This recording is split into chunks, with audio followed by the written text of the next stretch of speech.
All right, we have two big developments out of the White House tonight. One of them on a story that dominated President Trump's first term, and another that is fast overshadowing his second.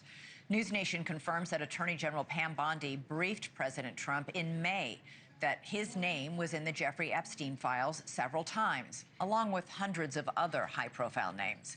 Bondi told the president that the files contained, quote, unverified hearsay about many people, including Trump, who had at one time socialized and been friendly with Epstein. Trump says he cut off all contact with Epstein many years ago. The DOJ told the Wall Street Journal that nothing in those files warranted further investigation. Now, socializing with Jeffrey Epstein is not a crime. Under pressure from his own base and Democrats to release secret files on Epstein, Trump told the DOJ to release grand jury testimony in the Epstein investigation. However, this afternoon, a judge in Florida denied that request. None of that sealed testimony will now be released. Meanwhile, we're seeing the rebirth of Russiagate in Washington. It was nearly a decade ago that Democrats first accused then-candidate Trump of working with Putin to disrupt the 2016 election. Fast forward to today, and Director of National Intelligence Tulsi Gabbard just released a new batch of documents. She says they prove that Democrats made up the Russia collusion narrative.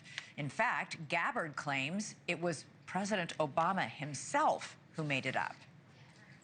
There is irrefutable evidence that detail how President Obama and his national security team directed the creation of an intelligence community assessment that they knew was false.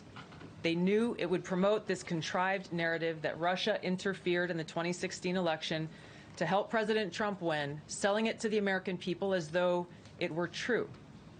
It wasn't. Gabbard says she has referred her allegations about former President Obama to the DOJ for investigation. That any of this new information implicates former President Obama in criminal behavior? We have referred and will continue to refer all of these documents to the Department of Justice and the FBI to investigate the criminal implications of this. All right, NewsNation's Joe Khalil joins us now. Joe, Tulsi Gabbard says the documents are irrefutable proof that there was this conspiracy to make up this lie. A lot of people are pushing back on irrefutable proof tonight. Yeah, they are. We're going to get to that in a minute. I just want to reiterate how serious the charges are that Director of National Intelligence Tulsi Gabbard put forward today. She used the word coup. She used the word treasonous, talking about former President Obama in her allegation that the Obama administration manufactured intelligence to further what she says was a false narrative about Russia trying to interfere in the election.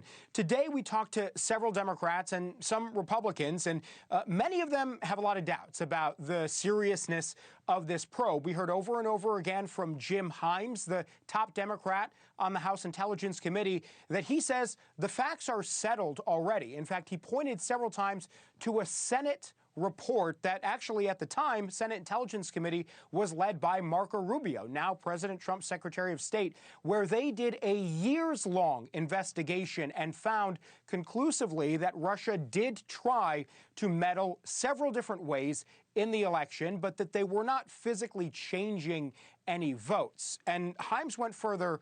This is what he said here. Here's the test. Tulsi Gabbard has leveled one of the most serious charges against an American, much less an American president, ever. She accused the former American president of treason. I can't think of anything more serious. So here's the moment where we call the bluff. When will the charges be leveled? 5 days from now, I'm going to ask, when are those charges leveled? 10 days from now, when are those charges? When are we prosecuting President Obama? The answer is never. Elizabeth, I'll just add this. We've talked to Himes several times. He's a pretty measured guy. I think that was the most fired up I'd ever seen him for any question I've asked him before.